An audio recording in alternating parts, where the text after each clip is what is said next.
Om Swastiastu, perkenalkan nama saya Gusti Ngurah Widjana, nomor 8 dari kelas 11.6. Di sini saya akan membahas mengenai artikel yang diberikan oleh Pak Oke mengenai tantangan Pancasila sebagai ideologi negara di era digitalisasi. Di sini saya akan membahas dengan santai saja agar informasinya bisa mudah tersampaikan atau dimengerti oleh para penonton. Jadi, Pancasila sebagai ideologi negara telah menjadi fondasi penting dalam kehidupan berbangsa dan bernegara sejak diresmikan pada tahun 1945. Namun pastinya di tahun 2020 sampai di tahun 2025 ini Pancasila pasti memiliki banyak tantangan atau mengalami banyak tantangan di dalamnya. Salah satunya adalah teknologi dan juga digitalisasi. Nah, teknologi dan digitalisasi ini sangat memiliki peran penting dalam di masyarakat, termasuk juga dalam menyebarkan ideologi dan nilai-nilai yang tidak sesuai dengan nilai Pancasila. Maka dari itu, kita sebagai masyarakat atau bangsa Indonesia harus bisa menghadapi tantangan tersebut atau setidaknya mengetahuinya.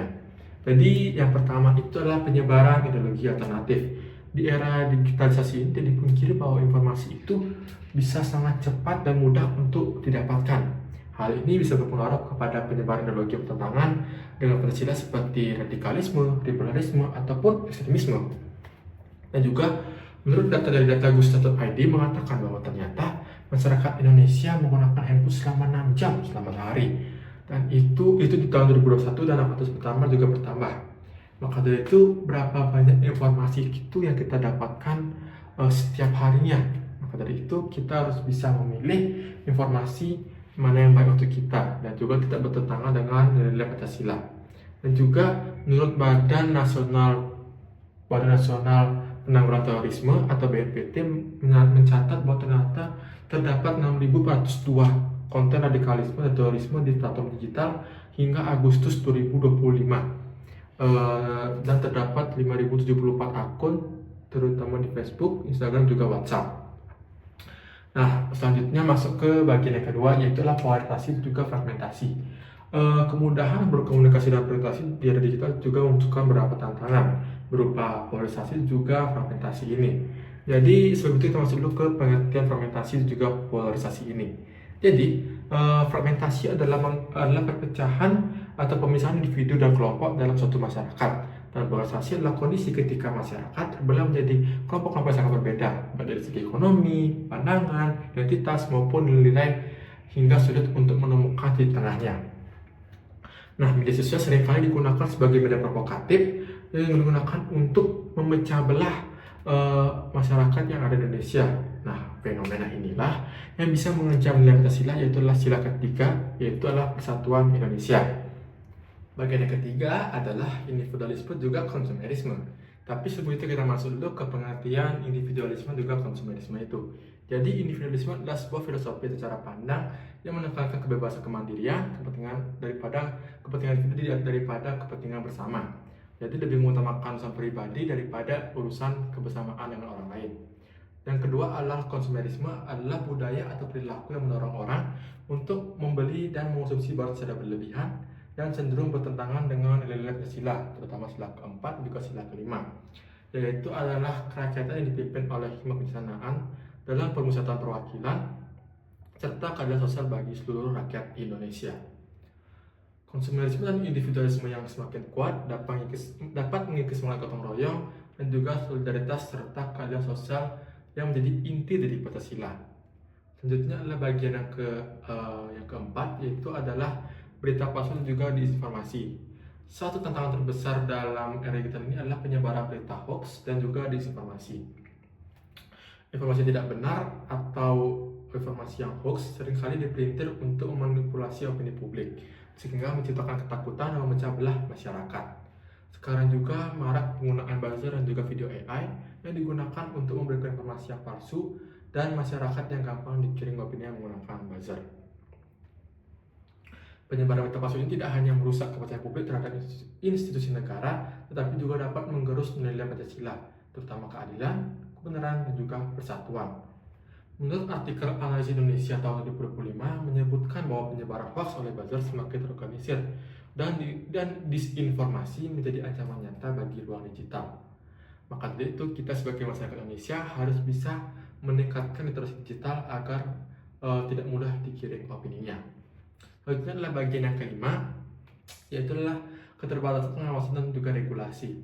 Kemajuan teknologi ini artinya kemajuan teknologi itu lebih cepat daripada regulasi yang ada, sehingga pemerintah harus bisa susah mengawasi dan mengendalikan konten-konten yang diderimanya yang bertentangan dengan nilai Pancasila. Regulasi yang ada seringkali tertinggal sehingga ruang digital menjadi ladang subur bagi penyebaran konten negatif yang dapat merusak tatanan ideologis negara.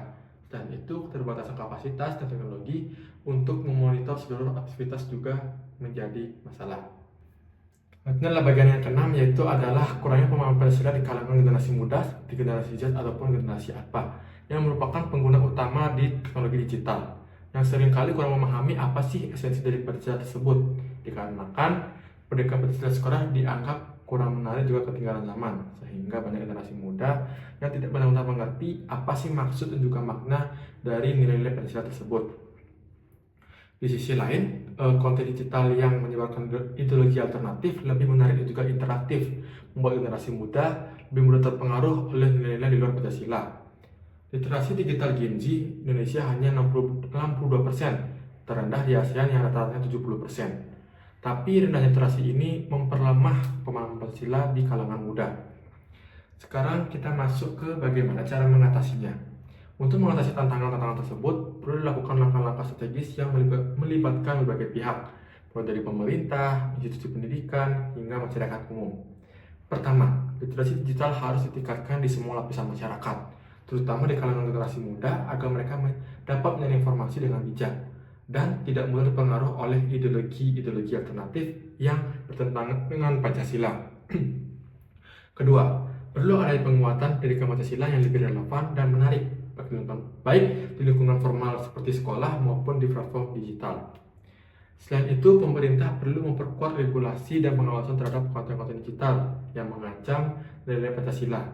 Kolaborasi antara pemerintah dan juga platform media sosial dan masyarakat dalam melaporkan dan menangani konten negatif sangat diperlukan.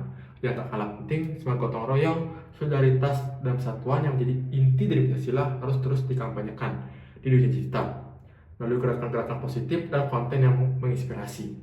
Selanjutnya adalah bagian pertanyaan. Pertanyaan pertama adalah apa yang dibahas pada artikel tersebut. Artikel tersebut membahas berbagai tantangan Pancasila di era digital, seperti penyebaran ideologi alternatif, polarisasi sosial, individualisme, konsumerisme, hoax, dan juga lemahnya regulasi digital, dan kurangnya pemahaman Pancasila di kalangan generasi muda. Setelah itu, yang pertanyaan yang kedua adalah kenapa bisa terjadi permasalahan tersebut. Permasalahan muncul karena teknologi berkembang sangat cepat, sementara masyarakat belum sepenuhnya siap. Informasi mudah tersebar tanpa filter, media sosial sering memicu perpecahan, gaya hidup modern mendorong individualisme, dan regulasi pemerintah tertinggal. Dan pendidikan Pancasila kurang menarik bagi generasi muda. Setelah itu, pertanyaan yang ketiga adalah solusi apa yang bisa dilakukan generasi muda. Generasi muda bisa meningkatkan literasi digital, lebih kritis terhadap informasi, menyebarkan konten yang positif, memahami Pancasila secara lebih mendalam, dan menjaga semangat gotong royong, serta ikut melaporkan konten negatif atau provokatif di media sosial. Dan yang terakhir adalah kesimpulannya. Kesimpulannya adalah teknologi membawa manfaat besar tetapi juga ancaman bagi nilai-nilai Pancasila. Karena itu, semua pihak terutama generasi muda perlu aktif menjaga persatuan, memperkuat literasi digital, dan juga menghidupkan kembali nilai-nilai Pancasila agar tetap relevan di era digital. Sekian video dari saya ucapkan terima kasih. Jika ada salah kata atau kurang jelas, saya mohon maaf. Saya ucapkan dengan Param Santi. Om Santi Santi Santi.